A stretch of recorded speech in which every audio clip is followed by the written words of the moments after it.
नमस्कार, मैं हूं विजय विद्रोही।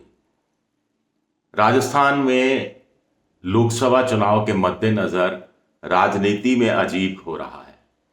पिछले 2 बार के लोकसभा चुनाव में सभी की सभी सीटें जीतने वाली बीजेपी पूरी कोशिश कर रही है कि इस बार एक भी सीट वो नहीं हारे।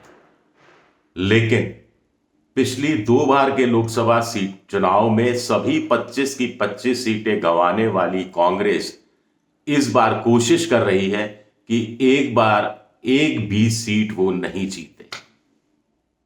आप कहेंगे ये क्या है?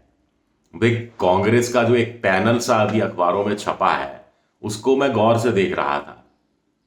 वही पुराने नाम, घिसे पिटे चेहरे, वही भूले बिसरे गीत। मुझे कहीं भंवर जितेंद्र सिंह, कहीं अशोक गहलोत, कहीं सचिन पायलट, कहीं डोटासरा, कहीं सीपी जोशी, कहीं ब्रिजेंद्र ओला, कोई बड़ा नाम दिखाई नहीं दिया। जब आपके पास खोने के लिए कुछ नहीं है, पाना ही पाना है, तो भी बड़े नेता कुछ पाने के लिए चुनाव मैदान में उतरने के लिए तैयार नहीं है।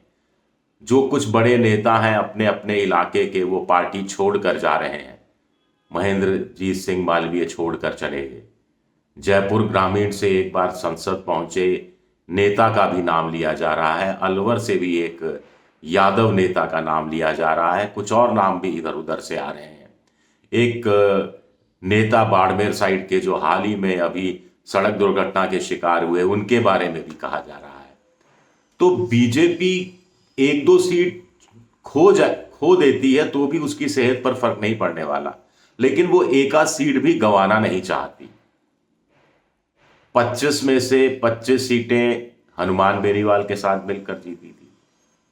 इस बार कहा जा रहा है कि ए बी सी 3 श्रेणी की सीटें हैं। 9 सीटें उन्हें थोड़ी मुश्किल में दिखती हैं, लेकिन कांग्रेस को तो उन 9 सीटों में से भी कोई सीट जीतने का आसार, जीतने का कोई विश्वास पैदा ही नहीं हो रहा अंदर से। ये अति आत्मविश्वास है कांग्रेस का कि वो एक भी सीट निकालने में कामयाब नहीं हो पाएगी।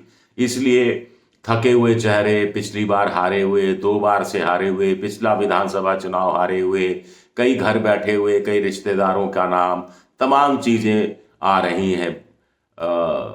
बेटों का नाम भी सामने आ रहा है। बेटा पिछली बार जहां से हार गया था वहां से नहीं, बगल की सीट से लड़ाने की बात हो रही है। तो ये पार्टी में चल रहा है। उधर बीजेपी में क्या हो रहा है, मैं देखो इधर इधर जाता रहूंगा दोनों तरफ। बीजेपी में क्या हो रहा है? बीजेपी में पिछली बार विधानसभा चुनाव में 6 सांसद चुनाव मैदान में उतारे, 3 जीते 3 हारे। तो ऐसा माना जा रहा है कि 25 में से 12, 13, 14 के टिकट काट दिए जाएंगे। लगातार 2 बार जीते हुए के भी टिकट काट दिए जाएंगे। उनकी जगह युवा चेहरे को मौका दिया जाएगा। और जो कहा जा रहा है 70, 72 पार है, उनका भी टिकट काट दिया जाएगा, युवा चेहरे को मौका दिया जाएगा। ये काम बीजेपी कर सकती है, तो कांग्रेस जिसके पास पाने के लिए सब कुछ है, खोने के लिए कुछ नहीं है, तो कुछ युवा चेहरे तो उतार सकती है। मैं वो पैनल देख रहा था, 2-4 जगह मुझे कुछ युवा चेहरे दिखाई दिए। वो भी सिंगल पैनल नहीं था, डबल पैनल था। जैसे अजमेर की सीट के लिए, नाम लेना ठीक नहीं। उधर बीजेपी क्या कर रही है? बीजेपी अपना लाभार्थी वोट बैंक भी तैयार कर रही है बूथ लेवल पर। बीजेपी को पता है अंत में तो चुनाव वही जीतेगा जिसके पक्ष में ज्यादा लोग बटन दबाकर आएंगे। वोटर ज्यादा निकलेगा तो ज्यादा आपको वोट मिलने की संभावना मिलेगी।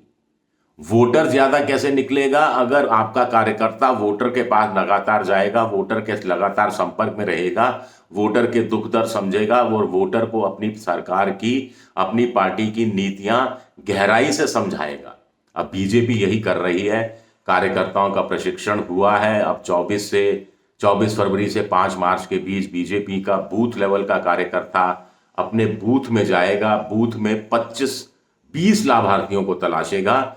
हर बूथ से ऐसे 20 लाभार्थी तलाशे जाएंगे, उनसे संपर्क किया जाएगा। सतत संपर्क उनसे पूछा जाएगा कि लाभार्थी स्कीम के तहत वो संतुष्ट हैं, संतुष्ट नहीं है, और क्या चाहते हैं। डायरेक्ट बेनिफिट ट्रांसफर में पैसा समय पर आ रहा है, नहीं आ रहा है, कुछ बच गए हो तो उनके नाम जोड़ने के लिए क्या प्रयास किए जा सकते हैं।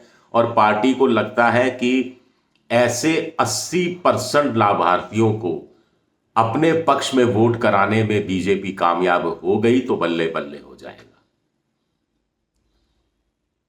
पिछले विधानसभा में चुनाव में क्या हुआ था, यही बीजेपी ने बाजी मारी थी, चाहे राजस्थान की बात हो चाहे मध्य प्रदेश की बात हो। बीजेपी अपने 10 समर्थकों को, 10 में से 9 समर्थकों को बूथ तक ले जाने में कामयाब हुई। हर बूथ में 10 में से 9 समर्थकों को, कांग्रेस हर बूथ में 10 में से 6 समर्थकों को ही बूथ तक ले जाने के लिए कामयाब हुई। तो ये 3 का डिफरेंस अंत में जब गिनती हुई तो बहुत भारी पड़ गया, सीटों के लिहाज से भी, वोटों के अंतर के लिहाज से भी। राजस्थान में इतना नहीं रहा, लेकिन मध्य प्रदेश में तो इसका असर खासा तौर पर दिखाई दिया है। तो बीजेपी यही प्रयोग कर रही है लोकसभा चुनाव में। छोटी मोटी अनबन होती है, खेमेबाजी होती है, धड़ेबाजी होती है, तो बीजेपी ने तोड़ निकाला है। प्रधानमंत्री ने कहा है सभी सीटों पर उम्मीदवार घोषित हो गया, सभी सीटों पर उम्मीदवार का नाम है कमल का फूल। कमल का फूल यानी पीछे मोदी जी का चेहरा। कांग्रेस क्या इतनी हिम्मत जुटा सकती है, कह सकती है कि सभी सीटों पर हाथ हो गया? हाथ यानी किसका चेहरा बताइए ना? खड़गे का चेहरा, राहुल गांधी का चेहरा, सोनिया गांधी का चेहरा, प्रियंका गांधी का चेहरा, स्थानीय छत्रप का चेहरा, किसका चेहरा? और ऐसे स्थानीय छत्रपों का पार्टी अचार डाले क्या, जो लोकसभा चुनाव लड़ने की हिम्मत नहीं जुटा पा रहे? चलिए मत लड़िए, इतनी जिम्मेदारी तो उठा लीजिए कि ये 3 नए लड़कों को मैं चुनाव लड़ाऊंगा और 3 में से कम 33%, एक को तो चुनाव जिता के लोकसभा भेजूंगा ही भेजूंगा। क्या इतना भी कांग्रेस के दिग्गज नेता नहीं कर सकते? बहुत बड़े सवाल उठते हैं पार्टी की नीति, रणनीति। राहुल गांधी मेहनत कर रहे हैं, दक्षिण से उत्तर तक गए, अब पूर्व से पश्चिम तक जा रहे हैं, रास्ते में रुकावटें आती जा रही हैं, रुकावटों को भी, बाधाओं को भी वो क्रॉस कर रहे हैं।